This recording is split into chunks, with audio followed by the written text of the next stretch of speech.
Magandang umaga po sa lahat ng ating mga taga-subaybay sa ating programang Manage Life Radio at sa lahat po ng ating mga kababayan sa Pilipinas. Magandang umaga po at sa mga estudyante natin sa The Late Start Investor Class. Magandang araw po sa inyong lahat at sa ating mga estudyante sa Think and Grow Rich Class. Ito po si OG Solitario muling umiiri mula Lunes hanggang Biyernes para po kayo ay mabigyang guidance sa mga bagay-bagay patungkol po sa pera at buhay. At sa lahat po ng ating mga kababayan na nandito po sa Amman, Jordan, na hindi pa po dumaan ang ating klase sa The Late Start Investor Class, ay nagbubukas na po ang ating klase ng The Late Start Investor Class, Batch 5, dito po sa aming tahanan, alas 7:30 ng gabi bawat Miyerkules. Kung kayo po ay may mga kaibigan na gustong matuto, i-contact nyo na lang po ako sa ating telepono 078-512-4381. Sa araw po na ito ay mag-aaral tayo sa ilang philosophy na kailangan nating malaman. Ito po yung 6 secrets millionaires know that you don't. Ayon po kay Vicky Milyaso. Meron daw 6 na sikreto ang mga millionaire na hindi daw natin alam na probably maaaring makatulong po sa atin dahil sila ay nandoon na nga.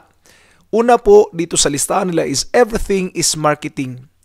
Anong ibig po sabihin ng everything is marketing? Bawat taong nakikita nila is probable a prospect or a client po.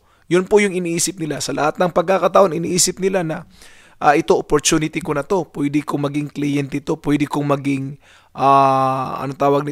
prospect ko na to, para sa aking negosyo. Kaya po, dapat tandaan, treat every opportunity as marketing opportunity. Maaring yung waiter na kakilala mo ay may kakilala ding iba o yung kaibigan mo ay may kakilala ding iba. So they always consider that everything is a marketing. You even market yourself. Maging sarili natin, minamarket natin, hindi lang natin napapansin. Pero kaya nga po tayo nagpapaganda kasi minamarket natin sarili natin. At tatandaan natin kung everything is marketing, we have to realize that not all marketing opportunities are created equal. Hindi porke namimigay ka ng calling cards at nagdidikit ka ng mga calling cards sa mga windshield or sa mga wipers. No, iba yan sa 30 katao na kasama mo palagi, o kinakausap mo. Hindi lahat ng marketing ay pare-pareho. Yung pamimigay mo ng flyers o pamimigay ng calling cards ay iba ang power niyan doon sa pakikipag-usap sa mga tao during sa kainan. Ganun po yan. Kasi kung tayo po ay titingin sa bawat marketing opportunities, iba-iba po ang kapangyarihan yan. Kung pupunta tayo sa isang activity at meron tayong makasalamuhang probable prospect, then that's another opportunity that we have to look into. Another is be your own fan. Kung gusto natin na i-market natin yung ating product is be your own number one fan. Kailangan believe na believe ka sa sarili. Hindi naman sa pagmamayabang, pero kasama yung humility, I-boast natin yung ating bagong promotions o yung bagong product natin. Tapos, know that your existing clients are your best prospect. Kung meron ka mga prospect ngayon, maintain how to have connection with them regularly. Kasi prospect mo yan sila. And never stop marketing kahit naging successful na tayo. So, always remember that everything is marketing. Ang pag-angat po ng negosyo ay hindi po sa product lang, Dapat din nating bigyang pansin ang tinatawag na pagmamarket ng ating product. Kasi kahit gaano pa kaganda ng product natin, kung hindi tayo marunong mag-market nito, wala pong kitang darating. Number 2 po, million peso ideas can come from anyone. Yun ang sabi ng ating author, na si Vicky Milyaso. Kahit sino po ay pwedeng maging source ng ating million peso ideas or $1 million ideas. Kahit ordinaryong empleyado ay pwedeng maging source ng ating pagiging milyonaryo. At tatandaan po natin na wala pong crazy ideas. Kasi at first, crazy po talaga yan. Pero kung pag-iisipan at bigyang pansin lang talaga siya, hindi yan magiging crazy. You will become crazy in accumulating the millions. Another, networking is not working. Anong ibig po sabihin?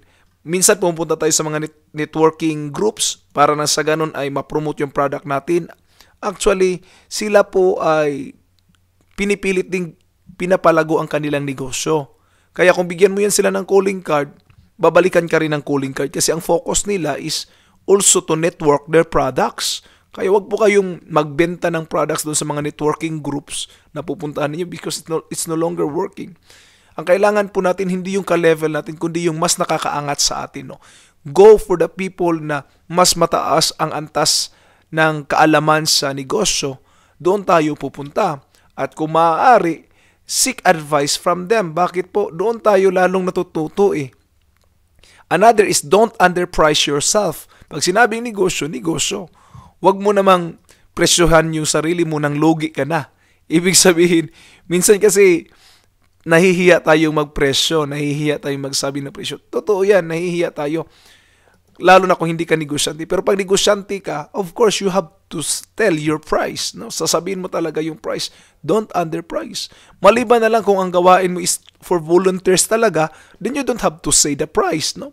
Katulad po ng ginagawa ko dito sa ERE at katulad ng ginagawa ko sa mga classes na nagvo-volunteer ako to teach them. I'm not expecting for money, kaya po I am not giving my price. At madalas kong tinatanggihan pag mayroong mag-aabot ng kaloob, pero sinasabi nila it's a love gift, so tinatanggap ko because it's a love gift. But I'm not expecting any return for that. I'm not expecting na babayaran ako because it's a volunteer. Pero pag kayo po ay may negosyo at kung halimbawa ang gawain o ginagawa po ninyo ay negosyo, wag po kayong mahiya magbigay ng presyo. Pero wag naman po sanang overprice at wag din underprice. Anong ibig ko pong sabihin? Kung ano ang meron sa market, doon po kayo tumapat. Kung bababa man kayo ng konti, mas maganda, no? Nang sa ganun maraming mga tao na magpapatronize doon sa product meron ka. So always remember that don't underprice yourself. Always believe on what you can do and dapat tingnan natin na ang ating mga customer ay tumitingin din sa atin. No? We have to grow on ourselves. Don't underprice yourself. Another is expect icebergs. Ano pong ibig sabihin? Noong ang Titanic po ay lumubog, iceberg po ang nakatumba noon o nakakuan, no? Naging cause ng kanyang paglubog. Pero it doesn't mean that you don't have to go offshore. Ibig lang po sabihin niya na mag-ingat sa icebergs kasi lahat po may icebergs. Ang tanong po ay napaghandaan ba natin ang bawat icebergs? Ibig sabihin, bawat problema ay napaghandaan ba natin? Yun po ang dapat maging ugali natin with regards to problem. Paghandaan ang bawat problema at huwag matakot. Kasi kahit anong negosyo, meron talagang problemang darating. Ang tanong ay kaya ba nating harapin ito ng buong tapang. Last po dito sa listahan na ibinigay natin ay compete only with yourself. Do not compete with other people. The competition which will happen will be with ourselves. Dapat we have to be the best that we can be, better than yesterday. Yun po ang dapat maging goal natin. Kung competition po natin yung ibang tao, nako, malulugi po tayo niyan. But compete with yourself. Make the best of yourself. Kung tayo ngayon ay ganito, then be the best the day after. No? Gawin natin yung pinakamabuti na kailangan nating gawin in order for us to become a millionaire. So ulitin ko po, ito po yung 6 na bagay na mga sikreto ng mga milyonaryo na maaaring hindi nabanggit sa atin. Everything is marketing. ₱1,000,000 ideas can come from anyone. Number 3 is networking is not working anymore. Number 4, don't underprice yourself. Number 5 is expect icebergs. And number 6 is compete only with yourself. Hindi ibang tao ang ating kakompetensya, kundi sarili natin. Kung meron tayong minamarket ngayon, work the best that you can in your work, but kung titingnan natin sa sarili natin, higit din tayong magtatrabaho para palaguin ang ating mga sarili nang sa ganun po maging competitive tayo o hindi maging competitive, maging creative tayo at maging magaling tayo sa ating sarili because when we learn, we will earn. Kung tayo ay matututo, tayo ay kikita. At the more we are growing, our income will grow along with us.